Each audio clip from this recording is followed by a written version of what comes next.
আসসালামু আলাইকুম। হ্যালো টাঙ্গাইলবাসী, আপনারা সবাই কেমন আছেন?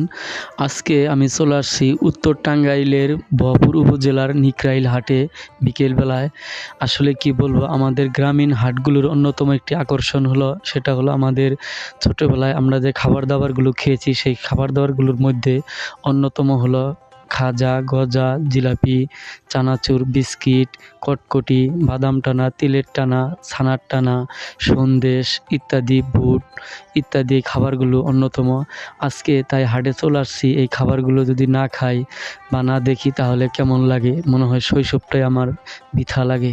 তাই আজকে আপনাদের সামনে সুন্দর একটি ভিডিও নিয়ে হাজির হয়ে গেলাম এই খাবার দাবারগুলো নিয়ে। আসলে গ্রামীণের হাটগুলো অনেক সুন্দর হয়ে থাকে, মজাদার। এই হাটে নানা রকমের খাবারের পসরার মেলা বসেছে মনে হয়। তাই সত্যি আবারও শৈশবকালে ফিরে গেলাম আজকের এই খাবার দাবারগুলো দেখে। আজকের ভিডিওটা কেমন